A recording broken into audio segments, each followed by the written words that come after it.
जय हिंद। आप सभी को हमारी टीजीटी पीजीटी के प्रश्नों की श्रृंखला में आपका बहुत बहुत स्वागत है। अगर आप टीजीटी पीजीटी और एलटी से संबंधित तैयारियां कर रहे हैं तो आपको ये हमारी क्लास बहुत ही फायदेमंद साबित होने वाली है। हमने इस क्लास में उन्हीं प्रश्नों को शामिल किया है जो परीक्षा की दृष्टि से बेहद ही महत्वपूर्ण है। तो आशा करती हूँ कि आपको हमारा वीडियो बहुत पसंद आएगा, क्योंकि हमारी क्लास में 15 प्रश्नों की श्रृंखला चल रही है और 15 प्रश्नों की श्रृंखला में हमने उन्हीं प्रश्नों को शामिल किया है जो परीक्षा की दृष्टि से बेहद ही महत्वपूर्ण है। तो चलिए अपनी क्लास की तरफ चलते हैं और देखते हैं कि आज की क्लास में कौन कौन से प्रश्न शामिल किए गए हैं। तो हमारा पहला प्रश्न है कि नाथों की संख्या कितनी है। इस प्रश्न को हमने तभी उठाया था, लेकिन आज इस प्रश्न को उठाने का मकसद मेरा यही है कि हम आपको ट्रिक के माध्यम से नाथों की जो 9 नाम है उनको हम याद करा सकें। तो चलिए देखते हैं नाथों की संख्या कितनी है। नाथों की जो संख्या है वो है 9 है, और 9 जो नाथों की संख्या है वो ट्रिक के माध्यम से कैसा है। तो इसका ट्रिक अगर हम लिखें तो इसका ट्रिक क्या है, इसका ट्रिक है मन सजग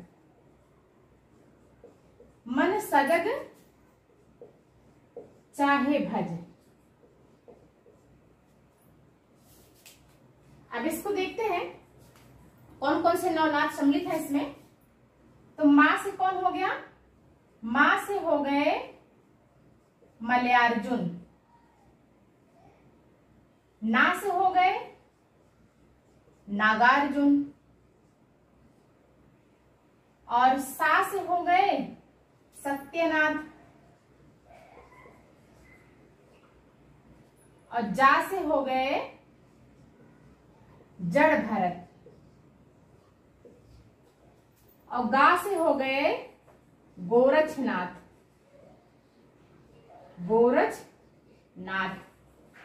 और चा से हो गए चरपट, और हा से हो गए हरिश्चंद्र, और भा से हो गए भीमनाथ, और जा से हो गए जलंधर।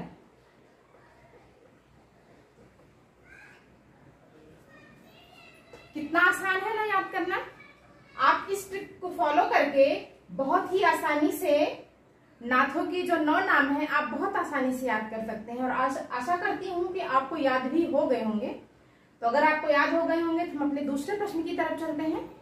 हमारा दूसरा प्रश्न है कि ढोला मारूरा दूहा किसकी रचना है। भट्ट केदार की है कि कुशल छेम की है कि जगनिक की है कि नल सिंह की है। तो ढोला मारूरा जो दूहा है वो कुशल छेम की रचना है। तो हमारा दूसरा वाला ऑप्शन सही है, क्योंकि भट्ट केदार की जो रचना है वो क्या है, जयचंद्र प्रकाश है, जगनिक की परमाल रासो है, और नल सिंह की क्या है, नल सिंह की विजयपाल रासो है। तो आप इसको नोट करिए, और ये बहुत ही महत्वपूर्ण है क्योंकि इसमें कई बार पूछा जाता है कि इनमें से कौन नाथों की श्रेणी में नहीं आते, या इनमें से कौन नाथों की श्रेणी में आते हैं। तो अगर जब तक आपको 9 नाम जो है नाथों के जो है वो नहीं याद रहेंगे तब तक आप जो है नहीं कर पाएंगे। तो आप ट्रिक के माध्यम से बहुत ही आसानी से नाथों की जो 9 संख्या है वो बहुत आसानी से आप याद कर सकते हैं। तो आप इसको नोट कर लीजिए। हमारा तीसरा क्वेश्चन है 12 बरिस ले कुकुर जीवे और 13 ले जिये सियार और बरिस 18 क्षत्रिय जीवे आगे जीवन को धिक्कार। ये पंक्ति कहां से ली गई है। परमाल रासो से ली गई है कि पृथ्वीराज रासो से ली गई है कि विजयपाल रासो से ली गई है कि हम्मेर रासो से ली गई है। तो सबसे पहले हम आपको ये बता दें, ये जो पंक्ति है ये वेरी इंपॉर्टेंट नहीं, मोस्ट इंपॉर्टेंट है। क्या है, ये पंक्ति मोस्ट इंपॉर्टेंट है, क्योंकि ये पंक्ति टीजीटी हो गया, पीजीटी, एलटी, यहां तक कि पिछली बार जब टेट का पेपर हुआ था तो इस पंक्ति को उसमें भी पूछा गया था कि जो है ये पंक्ति जो है किस रासो से ली गई है। तो इसको आप जो है विशेष ध्यान दीजिएगा। और इसमें 4 ऑप्शन है कि परमाल रासो, पृथ्वीराज रासो, विजयपाल रासो की हम्मेर रासो। तो ये जो पंक्ति है ये परमाल रासो से ली गई है, जिसके रचयिता कौन है, जगनिक है। तो ये हमारा पहला वाला ऑप्शन जो इसमें है वो सही है। और पृथ्वीराज रासो की एक बहुत ही प्रसिद्ध पंक्ति है, उसको भी हम बता दें आपको। इसकी एक प्रसिद्ध पंक्ति है, पुस्तक जल्हड़ हथ दय, पुस्तक जल्हड़ हथ दय चली गज्जन नृपकाज। ये जो है ये पंक्ति किसकी है? ये पंक्ति पृथ्वीराज रासो से ली गई है और पूछा जाता है कि ये पंक्ति जो है कौन से रासो से ली गई है, तो ये पंक्ति पृथ्वीराज रासो से ली गई है। और ये पंक्ति उस समय की है क्योंकि जो पृथ्वीराज रासो के रचयिता थे चंद्रबरदाई, तो वो जो है पृथ्वीराज के साथ में जब जाने लगे थे, जब मोहम्मद गोरी ने पृथ्वीराज को जो है बंदी बना लिया था, तो जब जा रहे थे तो उन्होंने अपनी पुस्तक अपने बेटे जल्हड़ को दे करके, जल्हड़ को सौंप करके जब जा रहे थे, तो उस समय जो उन्होंने इस पंक्ति को लिखा था कि पुस्तक जल्हड़ हाथ दे चली गज्जन नृपकाज। ये भी कई बार पेपर में पूछा गया है, ये भी पंक्ति बहुत ही महत्वपूर्ण है, तो आप इसको भी नोट कर लीजिए और इसको भी नोट कर लीजिए। चौथा क्वेश्चन है कि राउल बेल किसकी रचना है? अमीर खुसरो की है कि रोडा की है कि कुशल क्षेम की है कि जगनीत की है? तो जो राउल बेल है वो जो है रोडा की पंक्ति है और इसको कहा जाता है क्या है, ये शिलांकृत जो है पंक्ति है, मतलब शिलाओं पे लिखी हुई है, शिलांकृत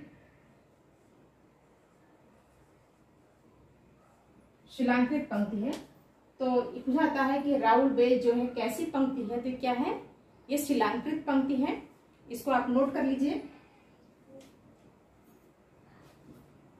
और इसके बारे में एक चीज और कहा गया है, इसको कहा गया है कि ये जो है किसमें लिखी गई है, ये चंपू शैली में लिखी गई है।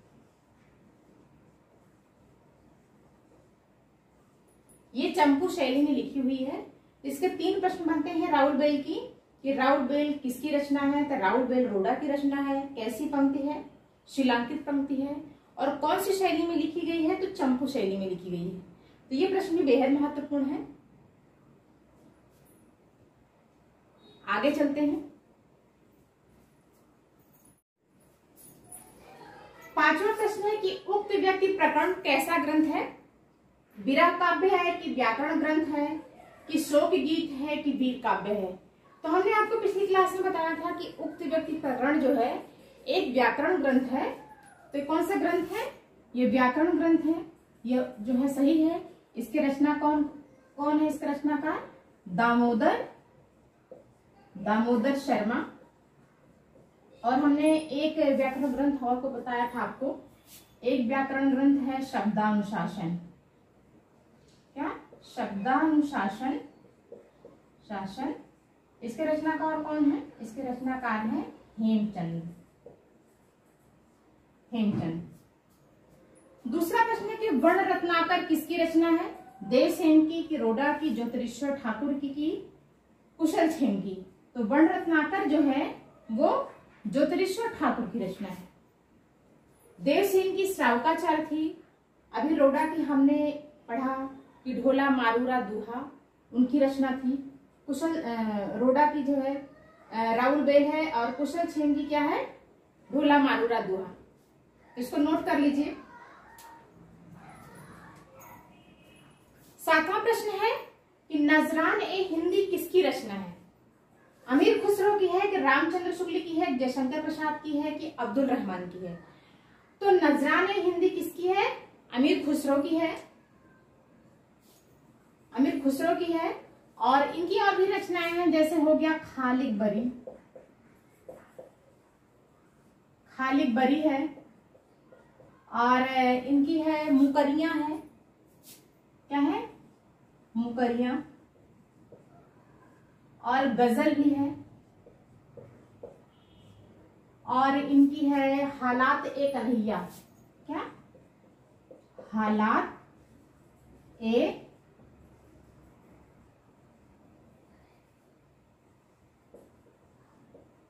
कन्हैया, ये इनकी जो है और भी रचनाएं हैं।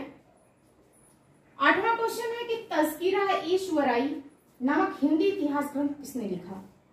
गासा दत्तासी या करीमुद्दीन देवसेन कि हेमचंद। तो तज़किरा-ए-शुअराई हिंदी अनुवाद जो है वो हिंदी नामक इतिहास ग्रंथ जो है वो किसने लिखा? ये करीमुद्दीन ने लिखा। और ऐसा कहा जाता है कि इनका कुछ हद तक जो है अनुवाद जो है वो गासा तासी से लिया गया है। तो ये वाला ऑप्शन अपना सही होता है, दूसरा वाला।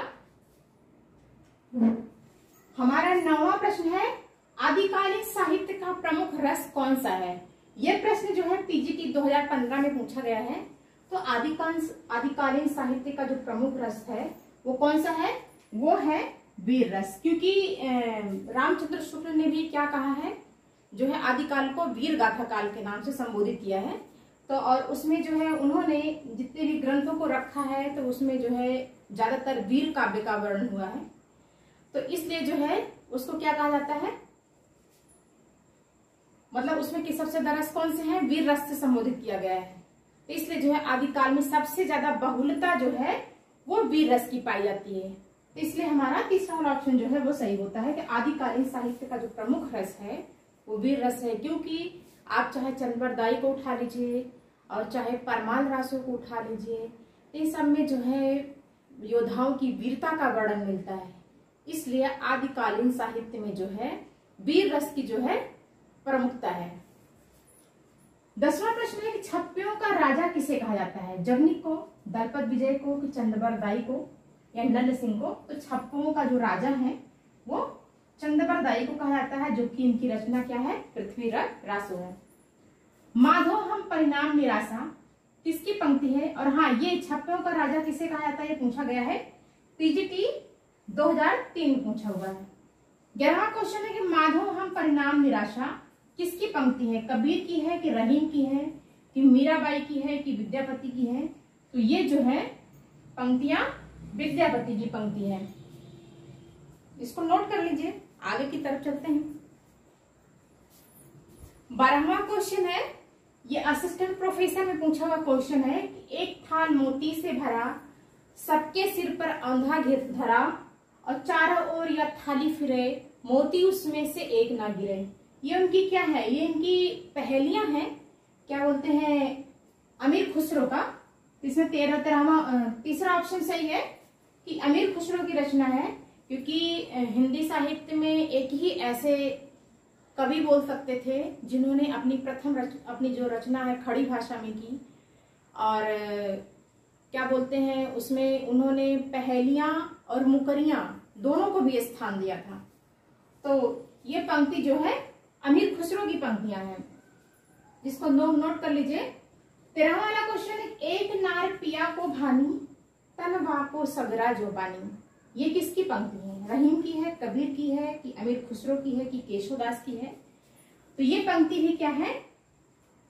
ये अमीर खुसरो की पंक्ति है। ये भी जो है पूछी हुई पंक्ति है। ये पूछी गई थी कहाँ पे? जीजीआईसी में।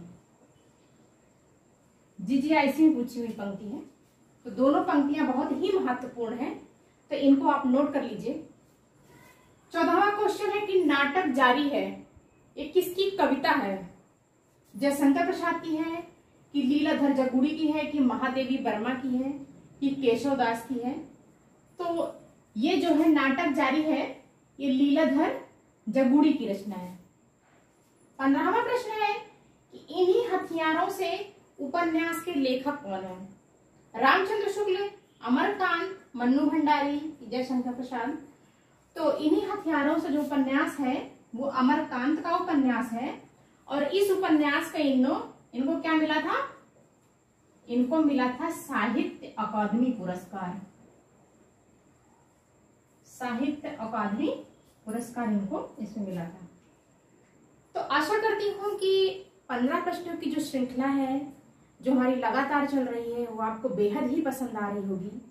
और अगर आज की क्लास आपको पसंद आई है तो वीडियो को लाइक कीजिएगा, चैनल पर पहली बार है तो चैनल को सब्सक्राइब कीजिएगा, कमेंट कीजिएगा कि आपको हमारा वीडियो कैसा लगा और शेयर भी कीजिएगा, क्योंकि आपका सब्सक्रिप्शन और आपका कमेंट ही हमारा मोटिवेशन होता है। तो आपसे आशा भी करती हूँ कि आपको हमारा वीडियो जरूर पसंद आया होगा। तो आज की क्लास को यहीं समाप्त करते हैं। धन्यवाद।